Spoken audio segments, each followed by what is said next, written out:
Sans émotion, votre livre a toutes les chances de faire un flop. L'émotion, c'est le nerf de la guerre et je vous explique tout dans cette vidéo.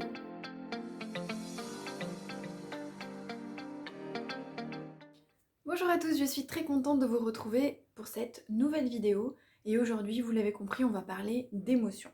Avant de commencer, je voulais vous lire deux avis que j'ai reçus récemment en message privé sur Instagram sur deux de mes romans. Premier avis, je n'ai pris évidemment que la partie qui concernait le sujet du jour. Vos personnages sont très attachants ainsi que votre façon d'écrire qui transmet beaucoup d'émotions. Deuxième avis, que dire à part waouh, le livre est bouleversant, il est poignant, triste et plein d'amour. Donc ça, ce sont deux avis que j'ai reçus la semaine dernière et je me suis dit que ça ferait un bon sujet pour cette vidéo pour vous expliquer comment réussir à transmettre de l'émotion dans ses écrits et pourquoi c'est important de transmettre de l'émotion au lecteur. Vous l'avez compris, l'émotion c'est un peu mon dada, c'est-à-dire que moi j'écris des romans tranches de vie, des drames, des romances, et l'émotion ça fait tout dans ces histoires-là. C'est-à-dire qu'on ne crée pas un univers fantastique par exemple ou un univers de science-fiction, on mise sur l'émotion, sur une situation réaliste, sur la vie de tous les jours, mais l'émotion c'est vraiment le cœur de ces romans-là parce que ça va toucher les lecteurs. Il y a plusieurs types d'émotions, évidemment. Au quotidien, on ressent plein d'émotions différentes. La joie, la tristesse, la surprise, la peur, le dégoût, la colère, l'amour. On a plein d'émotions, on a un panel d'émotions, il y en a même plus que ça, que l'on ressent nous tous les jours en tant qu'être humain. Et ces émotions doivent se retrouver dans les romans, évidemment, parce que les personnages que vous créez dans vos romans doivent être réalistes. Même si vous écrivez des histoires fantastiques, de science-fiction, dans des mondes totalement imaginaires, sauf si dans votre histoire, évidemment, les personnages sont privés de toute émotion, ou de certaines émotions, ça ce sont des cas particuliers, mais dans les autres cas, évidemment, les personnages doivent ressentir des choses. Les émotions sont un levier puissant de votre histoire. C'est ce qui va vraiment donner de la puissance à votre récit, à votre intrigue.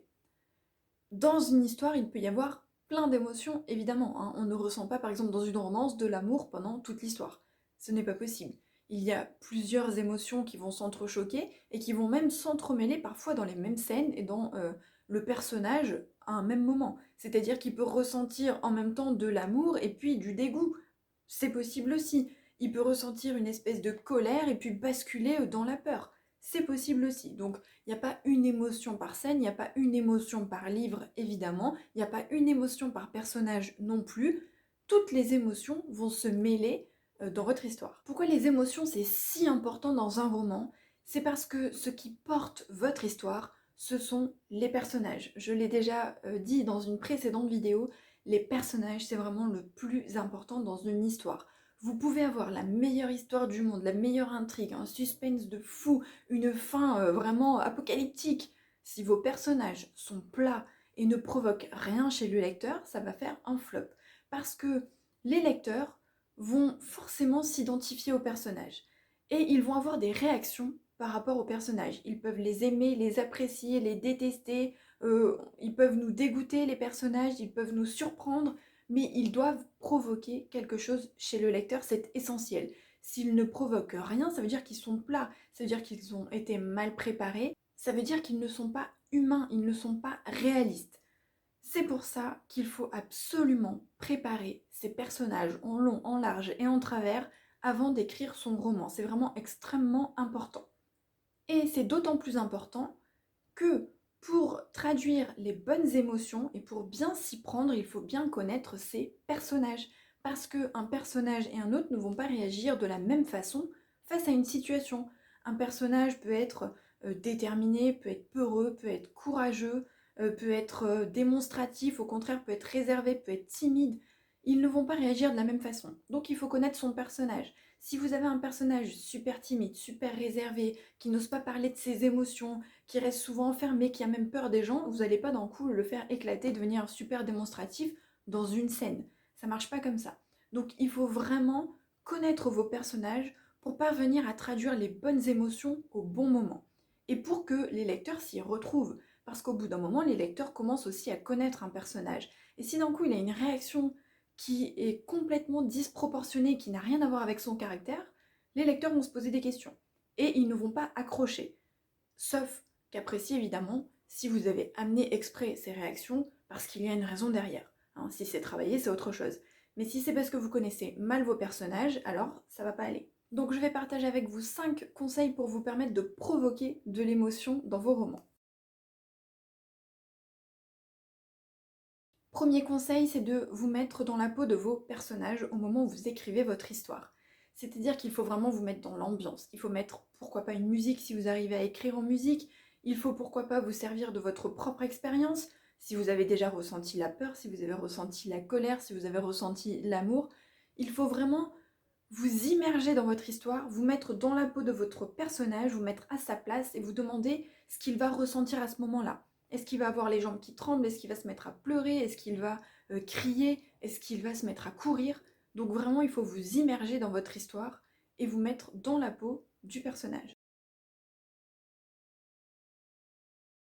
Deuxième conseil, c'est qu'il faut utiliser des mots précis qui ont une certaine puissance et ne pas tomber dans le blabla. Hein. On n'essaye pas de faire des paragraphes ultra longs pour expliquer quelque chose. Non, il vaut mieux aller à l'essentiel, en dire moins, mais que vos phrases aient plus d'impact. Il ne faut pas en rajouter. On ne met pas des synonymes, des tonnes de répétitions. Non, on va à l'essentiel et on essaye vraiment de traduire l'émotion de la manière la plus simple possible, mais la plus puissante aussi possible.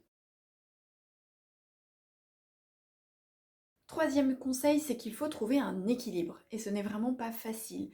C'est-à-dire qu'il ne faut pas bombarder d'émotions dans tous les paragraphes, dans tous les chapitres, dans tout le livre.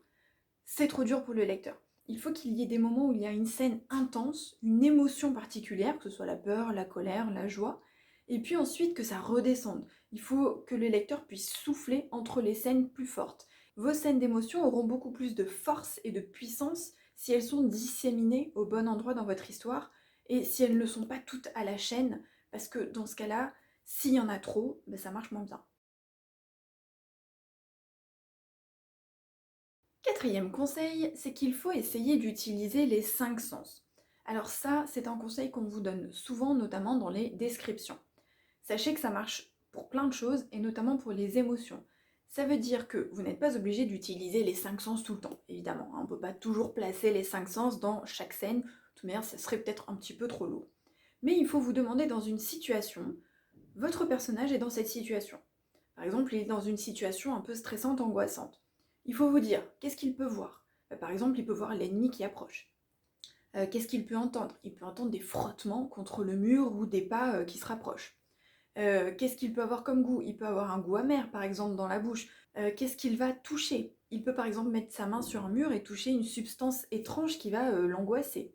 Qu'est-ce qu'il peut sentir? Il peut sentir, par exemple, l'odeur du sang ou un cadavre en décomposition. D'accord? Donc, dans une scène, vous pouvez créer une espèce d'ambiance, d'atmosphère en utilisant les 5 sens et pas seulement la vue. Parce qu'on a tendance à n'utiliser que la vue. C'est un réflexe, c'est normal, mais au moment où vous êtes dans une scène, notamment quand vous êtes dans une scène importante, dans une description, dans une scène d'émotion, demandez-vous, est-ce que je peux utiliser la vue? Est-ce que je peux utiliser l'odorat? Est-ce que je peux utiliser le toucher? Parfois c'est pas possible, hein. Évidemment on ne peut pas tous les utiliser tout le temps, mais parfois ça va donner un petit peu plus de corps à votre texte et du coup provoquer d'autant plus d'émotions à travers l'atmosphère et l'ambiance que vous allez créer.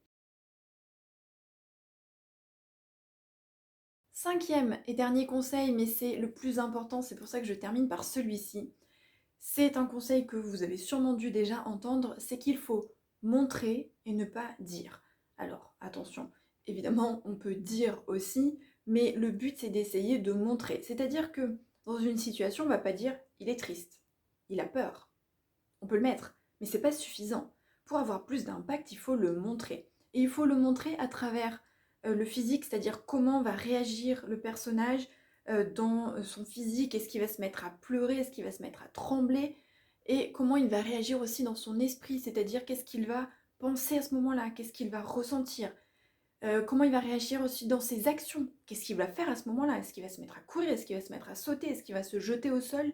Donc il y a toute une panoplie de choses qui vous permettent de montrer et de ne pas dire les émotions. Par exemple, s'il y a de la joie, votre personnage, d'un coup, il peut avoir le cœur qui se met à battre à 100 à l'heure, il peut avoir un sourire qui étire ses lèvres, il peut ne pas réussir à se concentrer.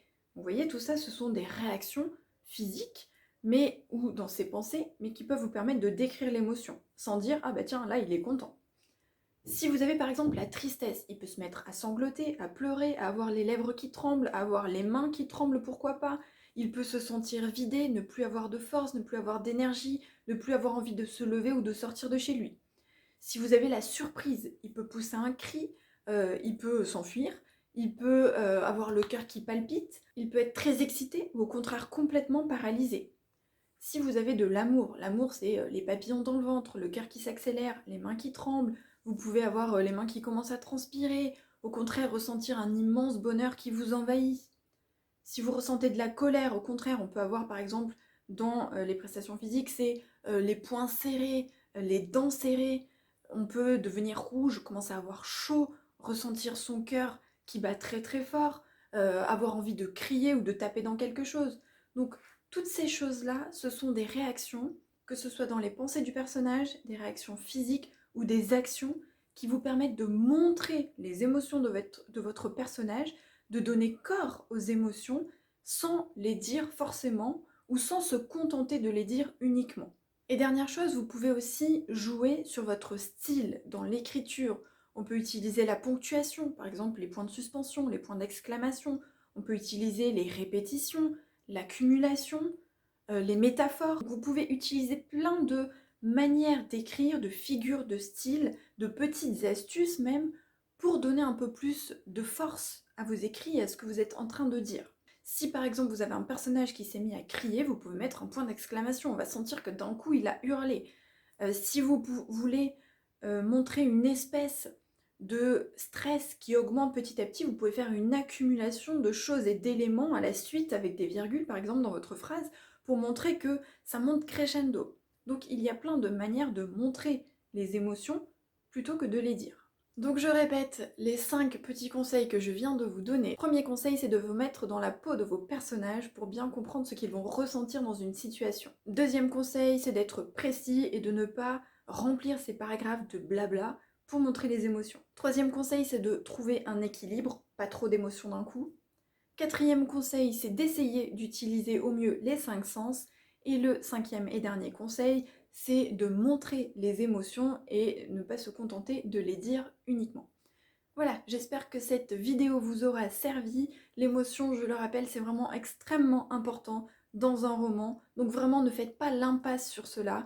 Et si vous avez du mal à ressentir les choses, si vous avez du mal à vous mettre dans la place de votre personnage, parce que peut-être c'est une émotion que vous n'avez pas ressentie, ou parce que vous avez du mal à vous projeter dans cette situation, n'hésitez pas à lire, à regarder des films, à regarder des séries, à poser des questions autour de vous, à demander aux gens à comment ils réagiraient dans telle situation, à lire des témoignages, pourquoi pas, mais essayez d'étoffer tout ça pour faire en sorte que vos personnages soient le plus crédibles possible.